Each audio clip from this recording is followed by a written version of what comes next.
Greetings, ladies and gents. You've booked your holiday. You've even resubscribed again. Ready for Shadowlands. Too soon! Yeah, 2020 just keeps giving, but sadly not in a good way.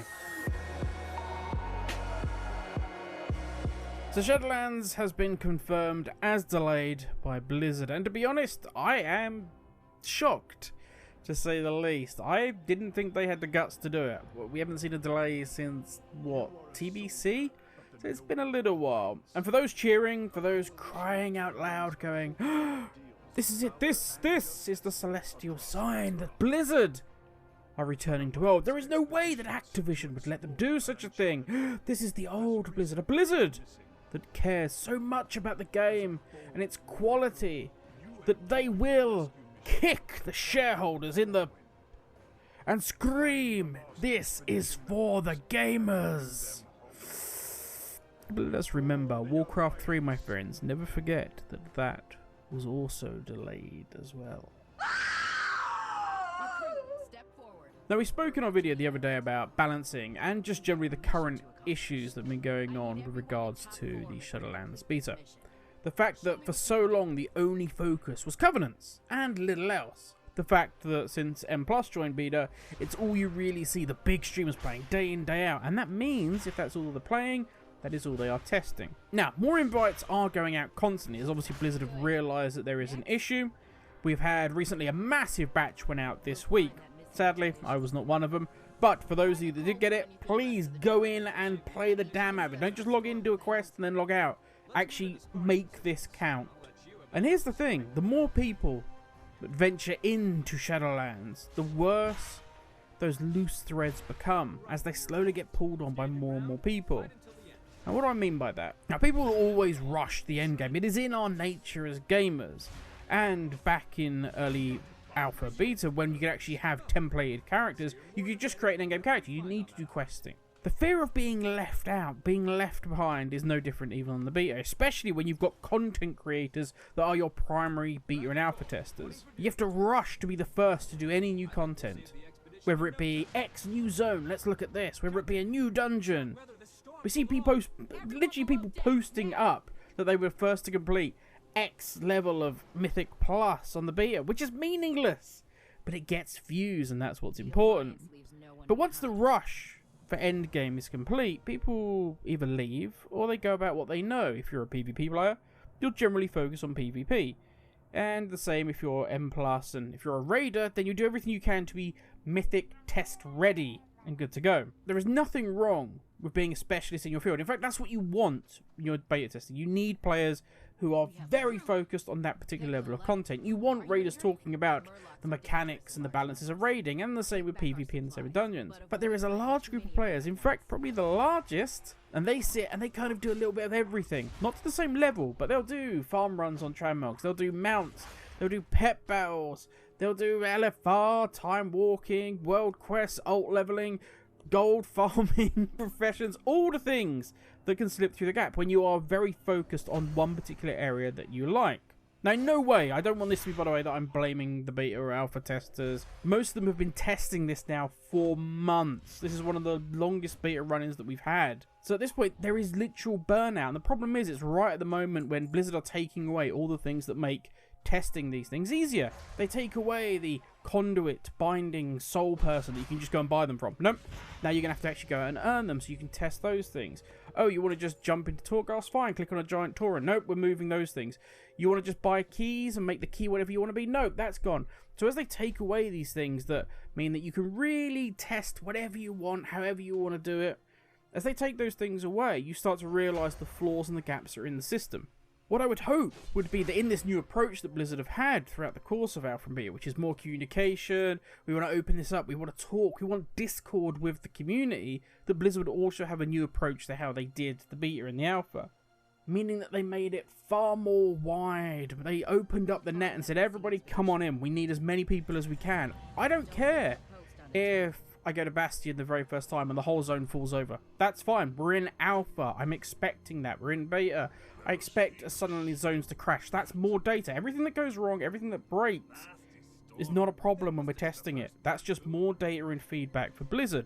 Also, Not just raw data, but you get a broader range of opinions on things like the conduits, on things like the covenants, on class balance. The thing we have at the moment is most people are just parroting whatever their favourite streamer or YouTuber says. And this is where we come back to pulling on threads. The more people that are getting added to the beta, the more you can see what unravels when the threads are pulled.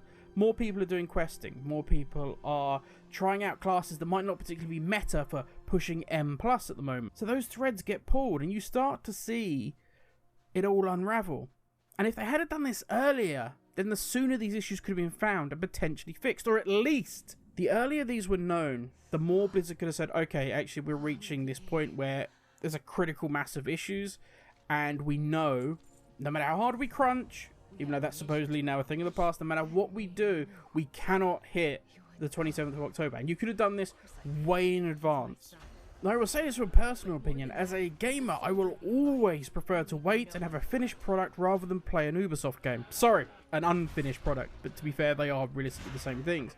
So I respect Blizzard for coming out and saying we're going to need to delay. But why so close? Why so soon when we've known about these problems for a long time? I feel really bad, and I know it was a joke at the beginning, but I do feel genuinely bad for people that have booked holiday. For people that resubbed just for Shadowlands. Now, regardless of what we can see, what we're going to expect with this delay, I don't believe something major is going to be in the works.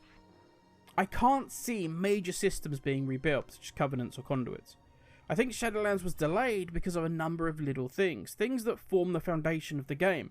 Class balance is probably the biggest one, and we spoke about this before. Now, you can tweak numbers, and that's fine. In fact, pre-patch going live on the 13th can only help with that. More data going back to Blizzard. More numbers that can just be fine-tuned, little dials that can be tweaked, and knobs that can be pressed, and all such good things. But the conduits and covenants, some classes just don't even work. Monks are one that I know is in a painful place right now, and they're not the only one.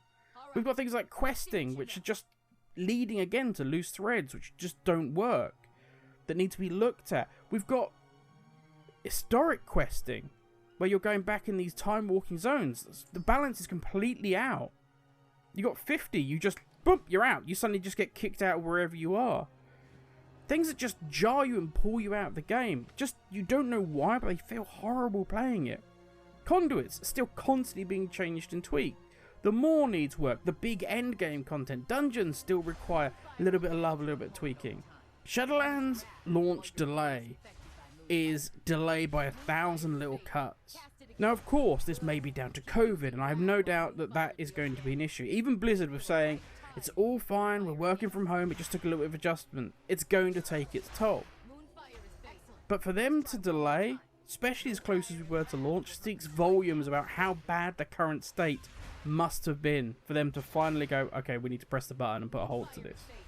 Now, not to be hard on Blizzard, compared to previous expansions, so much was poured into Shadowlands. Even without COVID, Blizzard set the bar high for Shadowlands, really high. And that is to be commended and respected. I have no issue with that at all. But as I said earlier, this feels like, with a little bit better focus, this could have been foreseen sooner. 6 months out, nobody would have a problem with this. We'd all be like, yeah, do what you need to do to make this right. We've seen it before with plenty of games. Cyberpunk did it, and everybody was like, cool, just make sure what you give us at the end is good. But to lock a date in place, and with less than a month to go, say, whoops, sorry, it's worrying. If this is the expansion Blizzard are hoping will hook new players, or even just get old players back, then you really don't want to be doing it up against games like Assassin's Creed Valhalla, Call of Duty Cold War, Watch Dogs Legion, which is, I think, free with any new 30 series graphics card. Good luck getting your hand on one of them, but there we go. The new Xbox consoles coming out, the new PlayStation 5, and of course, the one game to rule them all, Cyberpunk 2077.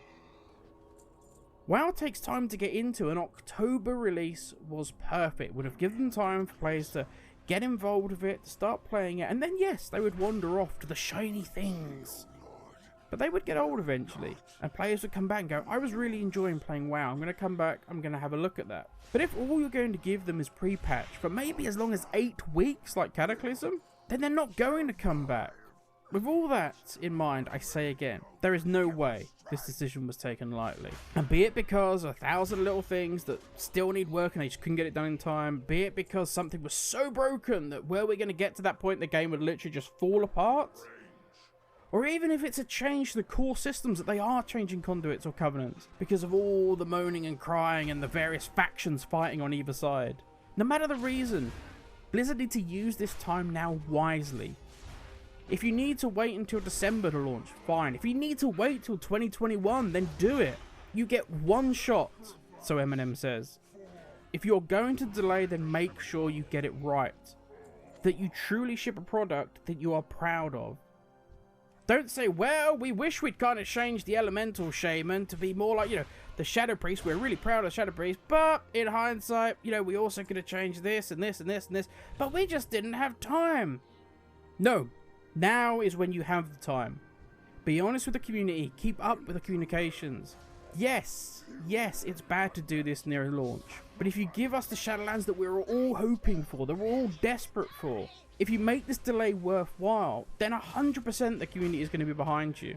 But remember, delay and give us another Warcraft 3 with broken promises and features, and then we will not forgive, and then we will not forget. Now, ladies and gentlemen, that is enough from me. I will see you on the 13th for pre-patch. Have a great day. I'll catch you all tomorrow. Stay safe. Laters, everybody.